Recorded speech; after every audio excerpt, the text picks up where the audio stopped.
Mis padres dijeron que se quedarían en casa durante el verano. Les creí. Hasta que recibí una notificación, $9,860 de mi cuenta de respaldo. Vuelos a Mykonos. Suites de lujo. Chofer privado. Todo a mi nombre. Entonces mi hermano envió un mensaje de texto, dirigido a mi madre: nunca lee sus estados de cuenta, no te preocupes. Respondí: lee esto. Congelé la cuenta. Marcaron fraude. A las 6 de la mañana, estaban golpeando furiosamente mi puerta. Abrí y vi. No se trataba solo de un robo. Era una traición, y no de esas de las que uno vuelve.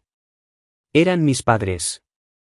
Las mismas personas que me decían que no podían permitirse un picnic de fin de semana en familia, que el mes pasado me sermoneaban por gastar dinero en comida para llevar, que negaban con la cabeza cuando les proponía una escapada corta juntos, diciendo: este verano nos quedamos en casa. Es demasiado. Y yo les creía. De verdad que les creía. Pero entonces llegó la notificación. 3:08 de la mañana. Mi teléfono vibró en la mesita de noche. Apenas estaba despierto, pero algo en el número me llamó la atención. $9,860 retirados de su fondo de reserva. Mi corazón ni siquiera latió bien. Me senté, abrí la aplicación del banco y me quedé mirando. Cada cargo estaba allí. Vuelos en primera clase a Mykonos. Una suite de lujo privada en un resort con su propia maldita piscina infinita. Conductor personal, compras de diseñador, reservas en restaurantes que costaban más que mi alquiler mensual, todo reservado usando mi cuenta de emergencia, la cuenta que ni siquiera se suponía que tocarían sin preguntar. Seguí desplazándome. Cargos en boutiques, paquetes turísticos privados, tratamientos de spa frente a la playa, todo a mi nombre, y fue entonces cuando llegó la segunda traición. Un mensaje de texto de mi hermano enviado por error. Él nunca lee sus estados de cuenta. No te preocupes, emoticono de cara con lágrimas de alegría. Fue entonces cuando todo encajó. Pensaron que nunca me daría cuenta. Pensaron que sería demasiado estúpido, demasiado confiado para verificar. Que simplemente asumiría que el saldo bajó debido a alguna tecnicidad o tarifa bancaria. Esta no fue una decisión impulsiva. Fue premeditada. Contaron con mi silencio, mi lealtad, mi ceguera. No lo entendieron. Respondí una sola cosa: lee esto. Luego actué rápido. Congelé la cuenta, marqué cada cargo como fraude, puse a un representante del banco en la línea, revertí cada reserva y cerré su acceso a todo. El reembolso estaba en camino, y el viaje de ensueño cancelado. Aterrizarían en Grecia y no tendrían a dónde ir. Ni coche, ni hotel, ni suite de lujo, ni siquiera un transporte desde el aeropuerto, y yo no dormí. Simplemente me senté en la sala a oscuras, viendo pasar los minutos hasta que llegara el estallido. A las 6:02 de la mañana, escuché algo crujir afuera, algo pesado. Corrí a la ventana y vi el parabrisas de mi coche completamente destrozado. Una roca de jardinería estaba justo en el centro, incrustada como un meteorito. Mi padre estaba parado allí, con los puños apretados, caminando de un lado a otro. Mi madre estaba detrás de él, agitando los brazos. Mi hermana estaba al borde de la entrada, sonriendo como si fuera un drama escolar que estaba disfrutando. Abrí la puerta principal. Mi padre ni siquiera esperó. Pequeño bastardo egoísta. Después de todo lo que hemos hecho por ti, ese dinero era nuestro. Tú nos diste acceso. Si no querías que lo usáramos, deberías haberlo dicho. Mi madre gritaba por encima de él. Nos avergonzaste. Le contamos a todo el mundo sobre este viaje. ¿Sabes lo humillante que es? Eres un ingrato. Y desde un lado, mi hermana gritó: sí. Por fin alguien se lo dice. No dije una palabra. Solo miré mi coche, luego de vuelta a ellos. Entren, dije. ¿Quieren hablar? Hablemos. Entraron marchando, todavía gritando. Caminé hacia el pasillo, cerré la puerta del dormitorio detrás de mí y llamé a la policía, les di la dirección, les dije que había daños a la propiedad, posible agresión, y que lo tenía todo en vídeo desde la cámara frontal. El oficial dijo que estarían allí en menos de 10 minutos. Así que, me entretuve. Dejé que mis padres gritaran. Dejé que repitieran los mismos argumentos una y otra vez. Dejé que mi padre amenazara con desheredarme. Dejé que mi madre llorara. Dejé que mi hermana se burlara de mí desde la esquina como una pequeña hiena. Entonces llegó el golpe. El segundo, la policía intervino y yo simplemente señalé la puerta. Las rocas todavía están en el coche y hay vídeo. Quiero presentar una denuncia. No dijeron una palabra después de eso. No hasta que el oficial sacó a mi padre y le dijo que tendría que ir a la estación. E incluso entonces, mi madre se quedó allí congelada. Presenté la denuncia, exigí una compensación completa por el parabrisas y agregué una nota por angustia emocional, también. El reembolso llegó esa tarde, pero la verdadera venganza apenas estaba comenzando. Después de que los policías se llevaron a mi padre, el silencio en la casa era otra cosa. Mi madre se sentó rígida en el borde del sofá como si todavía no hubiera procesado lo que acababa de suceder. Mi hermana caminaba de un lado a otro por el pasillo, con los brazos cruzados, mirando entre la puerta y yo como si no pudiera decidir con quién estar enojada. Nadie dijo una palabra durante casi 20 minutos. Entonces sonó el teléfono de mi madre. La oí en la cocina tratando de sonar tranquila, pero su voz se quebraba constantemente. Sí. Sí, se lo llevaron. Ethan llamó a la policía. No sé qué les dijo. No, no es lo que parece. No dije nada. No necesitaba hacerlo. Salí, conduje directamente a la estación, me senté con el oficial, presenté una declaración completa, entregué las imágenes de la cámara del timbre mostrando a mi padre arrojando las rocas directamente a través del parabrisas. Les conté todo, el robo financiero, las amenazas verbales, el vandalismo. No lo dramaticé, simplemente lo expuse claramente. Sin emoción, sin gritos. Me preguntaron si quería presentar cargos. Dije que sí, no solo por los daños, sino por lo que significaba. Ese parabrisas fue la gota que colmó el vaso. Recibí una llamada más tarde esa tarde. Mi padre había aceptado llegar a un acuerdo. Transfirió el dinero directamente. Reembolso por los daños más otros 1000 por angustia emocional. Sus palabras, no las mías. Tal vez pensó que eso suavizaría las cosas. No fue así. Cuando llegué a casa, mi madre y mi hermana todavía estaban allí. Mi madre no me miró. Mi hermana me dio una mirada sucia como si yo fuera el que los había traicionado. No dije una palabra. Fui directamente a mi habitación y cerré la puerta con llave. No dormí esa noche. Saqué todos los registros financieros que tenía vinculados a ellos. Facturas, pagos de matrícula, suscripciones, inicios de sesión. Corté cada uno de ellos. Al mediodía del día siguiente, llamé a la universidad, les dije que ya no sería responsable de los gastos de educación de mi hermana, que mi apoyo financiero terminaba inmediatamente, y que tenían que arreglarlo con otra persona. Dijeron que la informarían en las próximas 24 horas. Dejé que lo hicieran. 3 horas más tarde, estaba gritando frente a mi puerta. No respondí. La oí arrojar algo contra la pared. Probablemente uno de sus libros. Luego salió furiosa. La vi desde la ventana de arriba, caminando de un lado a otro en la entrada mientras llamaba a alguien. Probablemente a mi madre. 2 días después de eso, detuve los pagos automáticos de la medicación para la artritis de mi madre. Había estado cubriendo silenciosamente el costo cada mes porque su seguro apenas lo cubría. Ella nunca me pidió que lo hiciera. Simplemente lo hice cuando pensaba que ayudarla significaba algo. Llamé a la clínica, les dije que volvieran a facturar al paciente. Retiré mi tarjeta de todo. Sin advertencia, sin explicaciones. Que lo sintieran.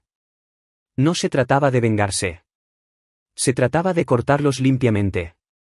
Pensaron que podían usarme como un cajero automático, luego destruir mis cosas y actuar como si yo fuera el que había cruzado la línea, como si se supusiera que debía dejarlo pasar. Simplemente aceptarlo. No, la traición era demasiado profunda para eso. No se trataba de unas vacaciones. Se trataba del hecho de que sabían para qué era ese dinero. Mi salud, mi futuro, mi respaldo en caso de que las cosas empeoraran. Y no les importó. Ni siquiera dudaron. Y cuando los confronté, su primer instinto fue destrozar mi coche y gritarme en mi propia casa. Pensaron que me rendiría, que me sentiría culpable, que todavía pagaría por todo después de lo que hicieron.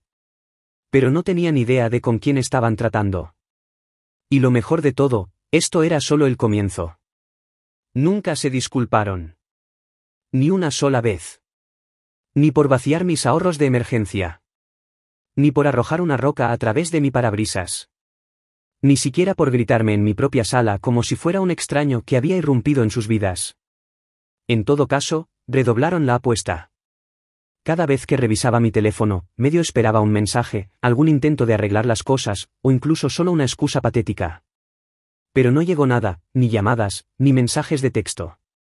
Mi madre se quedó en silencio. Mi padre se desvaneció como si no existiera. Mi hermana fue la única que seguía haciendo ruido. Publicaciones pasivo-agresivas en Instagram. La familia es sangre, pero no todos la merecen. Fotos con subtítulos como "cortando el peso muerto". No me etiquetó, pero no necesitaba hacerlo. Recibí el mensaje. Luego llegó una carta, una real en un sobre. Sin remitente, solo mi nombre impreso en letras de bloque apretadas. Dentro había una carta mecanografiada de 2 páginas firmada por mis 2 padres. Formal, fría. Usaron palabras como daño irreparable y vergüenza familiar. Dijeron que los había humillado públicamente, que mis acciones eran vengativas, ingratas y que estaba moralmente comprometido. La línea final golpeó más fuerte que el resto. A partir de este momento, ya no te consideramos nuestro hijo. No lloré. No grité. Simplemente doblé la carta, la coloqué en el cajón donde guardo mi papeleo médico y la cerré lentamente. Sabían que estaba enfermo. Sabían para qué estaba ahorrando ese dinero. Mi diagnóstico no era nuevo. Había estado viviendo con una condición autoinmune crónica durante 2 años, manejándolo día a día. Brotes, visitas al hospital, medicamentos caros, semanas en las que apenas podía trabajar. Les conté todo. Dejé que lo vieran todo. Estuvieron allí cuando tuve que renunciar a mi último trabajo. Me ayudaron a completar el papeleo para la ayuda por discapacidad. Sabían para qué era ese fondo. Y aún así lo vaciaron para unas vacaciones de lujo. No solo me robaron a mí, me robaron mi red de seguridad, mi tranquilidad. Y luego, cuando me defendí, me echaron como basura. Unos días después de la carta, mi padre dejó un mensaje de voz. Dijo que quería hablar como hombres. No se disculpó. Dijo que tal vez no debería haber llegado tan lejos con la roca, pero que yo lo había provocado. Luego dijo algo que me puso la piel de gallina. Ya has dejado clara tu postura. Ahora sé un hombre y arregla las cosas con la familia. Como si yo fuera el que la hubiera roto. Así que hice exactamente lo que me pidió. Arreglé las cosas a mi manera. Primero, llamé a la empresa de trasteros. Habían estado guardando muebles antiguos allí. Antiguas reliquias familiares, pinturas que mi madre afirmaba que valían algo. Algunas cosas antiguas que dijeron que venderían. Una vez que el mercado se recupere. Se habían retrasado en los pagos hacía unos meses, y yo había intervenido como un idiota para cubrir las tarifas atrasadas. Todavía estaba en el contrato de arrendamiento, así que cancelé el contrato. Sin prórroga, sin previo aviso. Le dije al gerente que enviara el aviso estándar de recogida de 2 semanas. Todo lo que quedara después de eso sería subastado. Ni siquiera se lo dije a mis padres. Que el correo electrónico los sorprendiera. Luego abordé el préstamo de la cocina. Hace 3 años, sacaron un préstamo para una renovación masiva de la cocina. Granito en todo. Horno doble, gabinetes a medida. Era estúpidamente caro y el banco no los aprobaría sin un aval. Lo firmé en ese entonces porque somos familia. Esa frase se siente como veneno ahora. Pero llamé al banco, envié todo el papeleo, les conté sobre el vandalismo, la carta, los fondos robados. Después de una semana de idas y venidas, me quitaron del préstamo. Tendrían que refinanciar o cubrir el saldo restante completo. De cualquier manera, ya no era mi problema. Y se sintió bien. No mezquino, limpio, porque lo que hicieron no fue solo una traición. Fue una declaración. Ellos trazaron la línea. La cruzaron. Y se aseguraron de que supiera exactamente dónde estaba en su mundo. Y aún así, después de todo, no podía apagar esa parte de mí que esperaba que se pusieran en contacto, que llamaran y dijeran, la hemos cagado. Que quisieran arreglar las cosas. Pero la verdad seguía atravesando ese ruido. Me desheredaron por unas vacaciones. Eligieron el lujo por encima de la lealtad. Y ahora les estaba dando exactamente lo que querían. No más sol. 2 semanas de silencio. Eso es lo que tardaron en pasar de la indignación a la desesperación. Al principio, pensé que estaban lamiendo sus heridas. Tal vez finalmente se dieron cuenta del daño que habían hecho y estaban avergonzados. O tal vez todavía esperaban que me rompiera y volviera arrastrándome.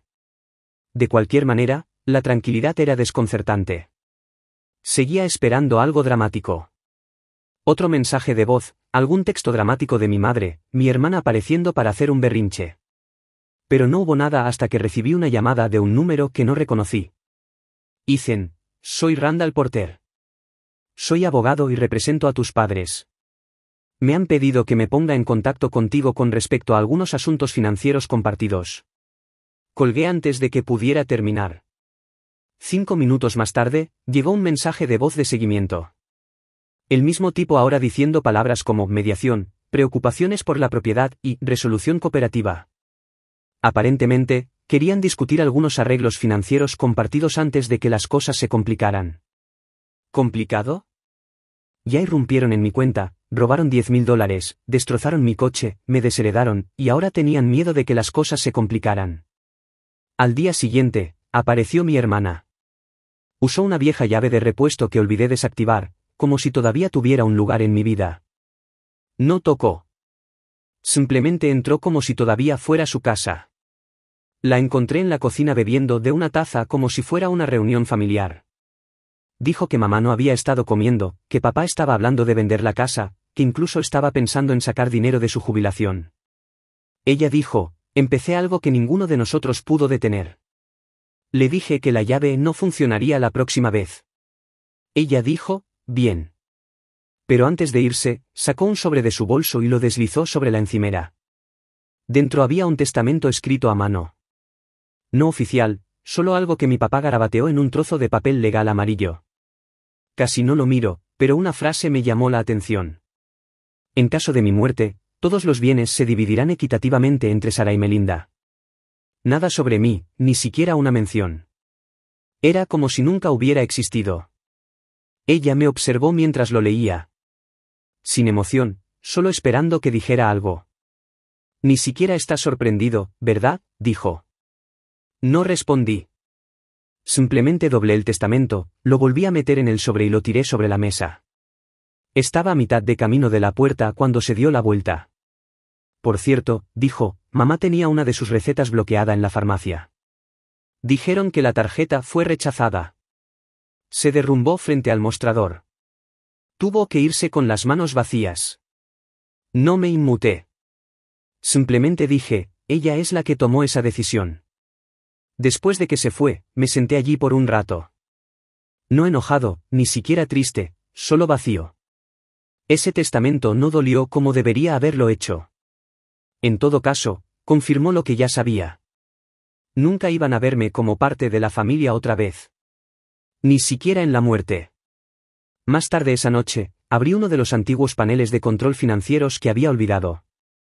Todavía estaba vinculado a una cuenta corriente que había usado durante la pandemia cuando estaba administrando sus facturas. La cuenta tenía tal vez $600 cuando dejé de usarla. Pero alguien la había estado usando. Pequeños retiros repartidos durante semanas. $32 aquí. $19 allá. Nada grande hasta que lo vi. Múltiples transacciones a un sitio de apuestas. Luego más y más. Cada uno bajo el nombre de mi papá. Seguí desplazándome. Cientos de dólares. No se detuvo. No se trataba solo de Mykonos. Las vacaciones eran una cortina de humo. No solo eran descuidados. Se estaban hundiendo, ahogándose en su propio desastre y demasiado arrogantes para admitirlo. Necesitaban el viaje no porque merecieran un descanso, sino porque estaban en espiral y querían una última escapada a mi costa. Siempre me había preguntado cómo habían pasado de ser personas orgullosas y testarudas a mentirosos egoístas e impulsivos. Pero ahora lo vi claramente. No solo estaban tratando de lastimarme. Estaban tratando de sobrevivir. Y pensaron que si podían torcer la historia lo suficiente, convertirme en el villano, volvería a intervenir y los salvaría. Pero ya no era ese tipo. Y todavía no sabían lo que se avecinaba. Para finales de mes, se estaban desmoronando en tiempo real. No tuve que adivinar. Comenzó a aparecer de pequeñas maneras. Alertas bancarias, correos electrónicos extraños, llamadas de acreedores de los que no había oído hablar en años. De alguna manera, se habían vuelto descuidados y habían comenzado a usar viejas cuentas que todavía tenían rastros de mi información vinculada a ellas. Mi nombre apareció como contacto de respaldo en una tarjeta de crédito que nunca supe que existía. Otro me enumeró como usuario autorizado desde que les ayudé a impulsar su crédito después de la crisis de 2008.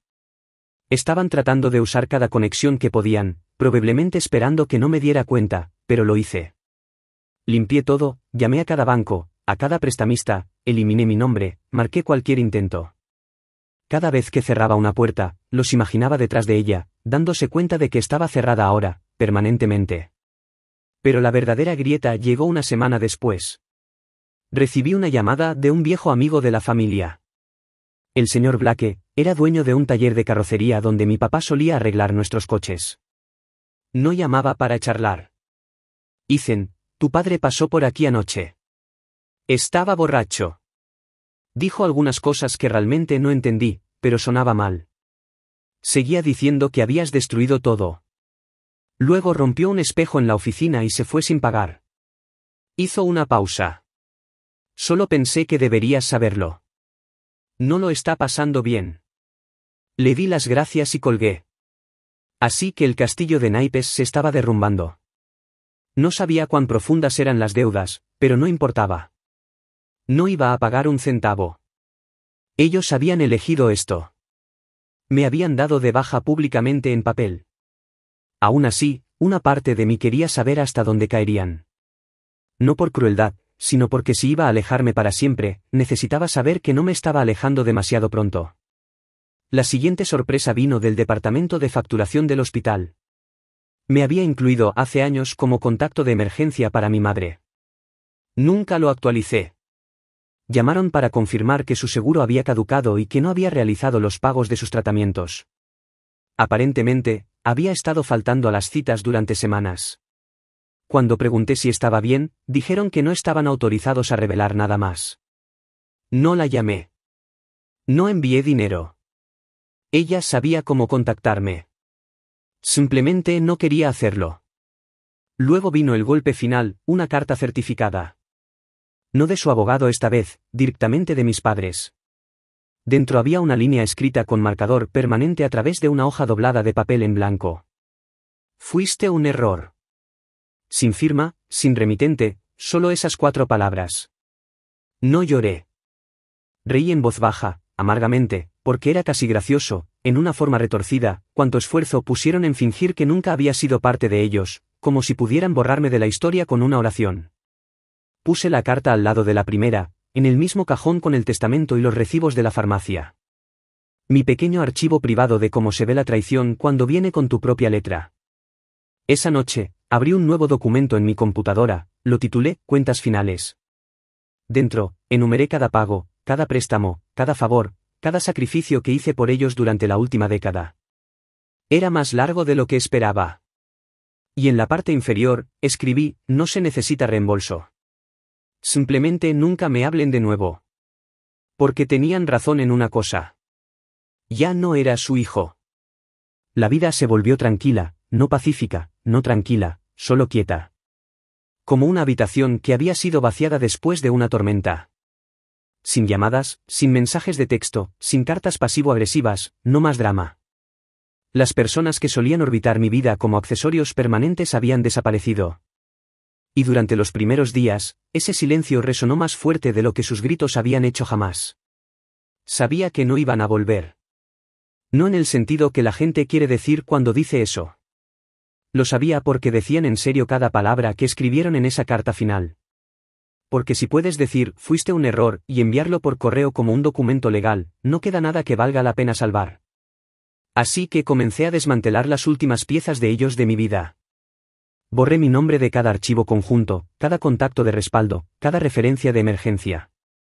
Cambié los números de teléfono, abrí nuevas cuentas, cerré viejas suscripciones vinculadas a la casa, incluso cancelé mi cobertura dental porque todavía estaba listada bajo el antiguo plan de mi papá de hace años. No quería nada que pudiera vincularme a ellos. Sin rastro de papel, sin conexiones olvidadas. Ya no era ira. Era claridad y llegó justo a tiempo porque no mucho después empecé a recibir mensajes a través de canales secundarios, viejos familiares, amigos, vecinos, personas de las que no había oído hablar en años. No me estaban visitando. Estaban transmitiendo chismes. Aparentemente, mis padres vendieron la casa. No solo la vendieron, la tiraron. Por debajo del valor del mercado rápido, probablemente para evitar la ejecución hipotecaria. Sin camión de mudanzas. Sin despedida formal. Tomaron lo que pudieron llevar y desaparecieron. Una mujer dijo que vio a mi madre salir con una maleta llorando. Otro dijo que había oído a mi papá gritarle a alguien por teléfono en medio de la noche exigiendo dinero. Nadie sabía a dónde fueron. Ni siquiera mi hermana, que aparentemente se mudó con un tipo a 2 pueblos de distancia. No pedí los detalles. No me importó. Y luego vino la foto. Un vecino que apenas conocía me envió una foto, borrosa, tomada desde la distancia. Mis padres sentados afuera de un motel destartalado cerca del borde de la ciudad. Mi papá encorvado mirando al suelo. Mi mamá mirando a la nada. 2 bolsas de plástico en la acera junto a ellos. Sin coche, sin hogar, solo un tramo de hormigón y el orgullo que les quedaba. Me quedé mirando la foto durante mucho tiempo. No porque quisiera ayudar, porque quería sentir algo. Pero todo lo que sentí fue cansancio. Borré la foto, bloqueé el número, me levanté, preparé café, me senté junto a la ventana y pensé en lo extraño que es superar a las personas que te criaron. No porque seas mejor que ellos, sino porque nunca crecieron en absoluto. Se quedaron igual, engreídos, arrogantes, crueles. Incluso cuando eran débiles, recordé cada momento en que podría haberme alejado antes. Cada señal de alerta. Cada vez que me hacían sentir culpable para pagar sus facturas, responder a sus llamadas, aparecer para las vacaciones que se sentían más como negociaciones que como reuniones. Cada vez que actuaban como si mi ayuda fuera su derecho, no mi elección.